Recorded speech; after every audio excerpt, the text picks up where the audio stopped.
ராமநாதபுரம் மாவட்டம் உச்சிப்புளி அடுத்த சீனியப்பா தர்கா பகுதியைச் சேர்ந்தவர் வெள்ளைச்சாமி. இவர் மீன்பிடி தொழில் செய்து வருகிறார். இவர் கடந்த 2018ஆம் ஆண்டு மனைவியை கொலை செய்த வழக்கில் கைது செய்யப்பட்டு ஜாமீனில் வெளியே வந்தார். இந்த கொலை வழக்கு நீதிமன்றத்தில் நடைபெற்று வரும் நிலையில் அவர் அதே பகுதியைச் சேர்ந்த காளீஸ்வரி என்ற பெண்ணுடன் திருமணம் கடந்த உறவில் இருந்து வந்ததாக கூறப்படுகிறது. இந்த நிலையில் நேற்று இரவு மதுபோதையில் வெள்ளைச்சாமி காளீஸ்வரியை தனிமையில் சந்திப்பதற்காக வீட்டுக்கு சென்றுள்ளார். அங்கு காளீஸ்வரி இல்லாத நிலையில் அவரது சகோதரி மாலதி குளித்துக் கொண்டிருந்ததை மறைந்திருந்து பார்த்துள்ளார். ஒரு கட்டத்தில் போதை தலைக்கேறிய வெள்ளைச்சாமி குளியல் அறைக்குள் புகுந்து மாலத்தியிடம் அத்துமீற முயன்றுள்ளார். இதனால் ஆத்திரமடைந்த மாலதி அங்கிருந்த சுடு தண்ணீரை எடுத்து வெள்ளைச்சாமியின் மீது ஊற்றி நிலை குறைய செய்தார்.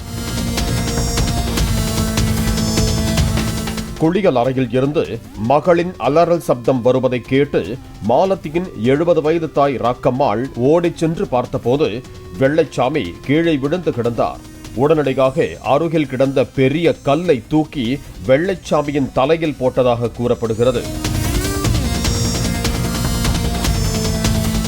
இதில் வெள்ளைச்சாமி சம்பவ இடத்திலேயே தலை நசுங்கி பலியானார். தகவல் அறிந்து சம்பவ இடத்திற்கு விரைந்து சென்ற மண்டபம் போலீசார் வெள்ளைச்சாமியின் உடலை மீட்டு பிணக்கூராய்வுக்காக ராமநாதபுரம் அரசு மருத்துவக் கல்லூரி மருத்துவமனைக்கு அனுப்பி வைத்தனர். இந்த கொலை தொடர்பாக வழக்கு பதிவு செய்த மண்டபம் போலீசார் மாலதி மற்றும் ராக்கம்மாள் ஆகிய இருவரையும் கைது செய்து விசாரணை நடத்தி வருகிறார்கள். சம்பவத்தின் போது காளீஸ்வரி வீட்டில் இல்லை என்றும் காளீஸ்வரியின் பழக்க வழக்கம் அவளது சகோதரியையும் தாயையும் கொலையாளியாக்கி விட்டதாகவும் போலீசார் தெரிவித்தனர்.